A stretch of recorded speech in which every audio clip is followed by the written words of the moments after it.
Hey, this is Stop Stressing and Start Living with me, Dennis Crosby.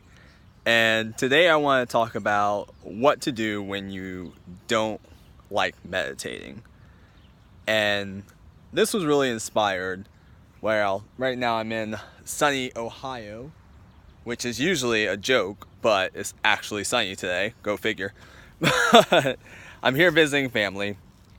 And whenever I travel, I tend to run into the issue where it takes me a long time to get back into any kind of morning routine where I'm meditating, journaling, reading, all those kind of things that I love doing in the morning. And what's really got to me this time is like, I'm going to be here for like a week and a half. I really need to do these things because it keeps me balanced for the rest of the day. It starts me from a really strong place that I care about being in. And I just haven't been able to get back into it yet. So I know when I talk to a lot of my friends about my morning practices and stuff like that, everybody always says, hey, I want to meditate, I need to meditate, I just can't get into it, blah, blah, blah.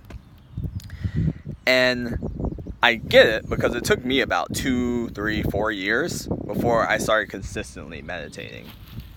And I wanted to talk about what you can do when you don't like meditating, where you can still get some of the benefits of meditating. And really, when you think about it, meditation is just simply sitting in one place and being present for an extended period of time. It's focusing on one particular thing for an extended period of time, whether it be your breath, whether it be breathing into a certain part of your body. There are practices where you're going through a certain routine of bringing your energy up and down. Lots of things, different types of meditations, but it's all just typically focused on one thing and you're being present. And I was at the gym today and I was sitting there, I was working out, and I was like, why can't everything be a meditative practice? Why do I have to be sitting down in one place for me to go into a meditative state? And I challenged myself to meditate while I was working out, or to get into a meditative state while I was working out. And at first, it just clicked.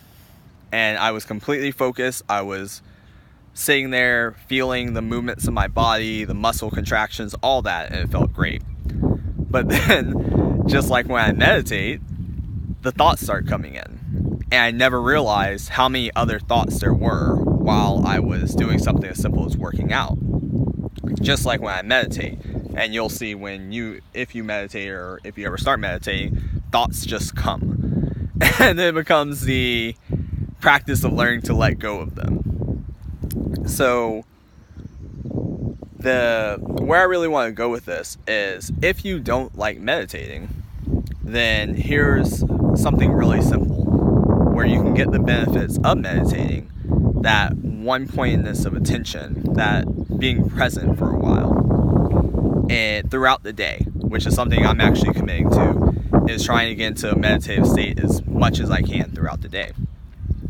And simply, wherever you are, be present.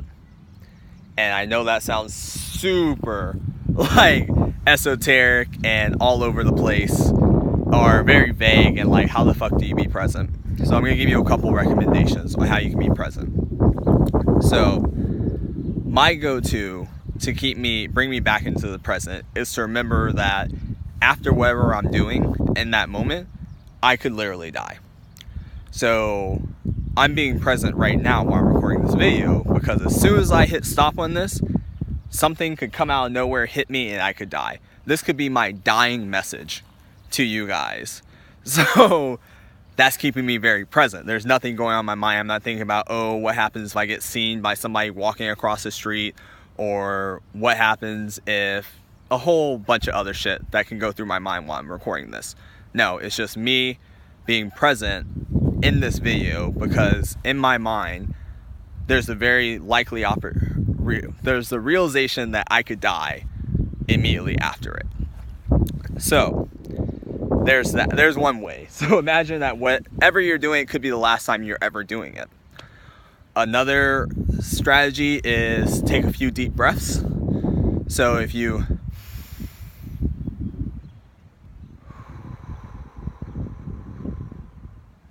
do that 3, 4, 5 times, and that tends to center you. That tends to bring you back to body awareness, which brings you back into the present.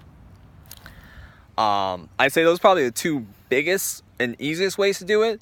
Another way is body sensation. So bring your awareness to your fingertips, bring your awareness to your toes, bring your awareness to your breath, your skin, the wind, the sunset, the light, the trees, whatever's going around you. Just bring your attention to one particular thing. And that also keeps you in the present. So if you don't like meditating, my recommendation is throughout the day, whatever you're doing, wherever you can remember, aim to be present in that activity. So while you're at work, wherever you're working on, be present with that. While you're on a walk, be present while you're walking. When you're in a conversation, be present with that person. And the more you do it, like monks, like the master monks, whatever, they don't do a lot of sitting meditations after a while, because everything becomes a meditation to them. And this is essentially that process. Now, I believe that you really have to get really strong with your sitting meditations to learn how to apply it to everything. But I think you can also get a lot of the benefit from it just by doing it anyways. Like it won't be like as zen as a monk, but it'll be pretty damn better than probably how you go through your life now. Alright, so that's what I have for you today. Thanks for spending your time with me. I know time is our most valuable resource, so the fact that you're spending it with me really means a lot. I'll catch you next time.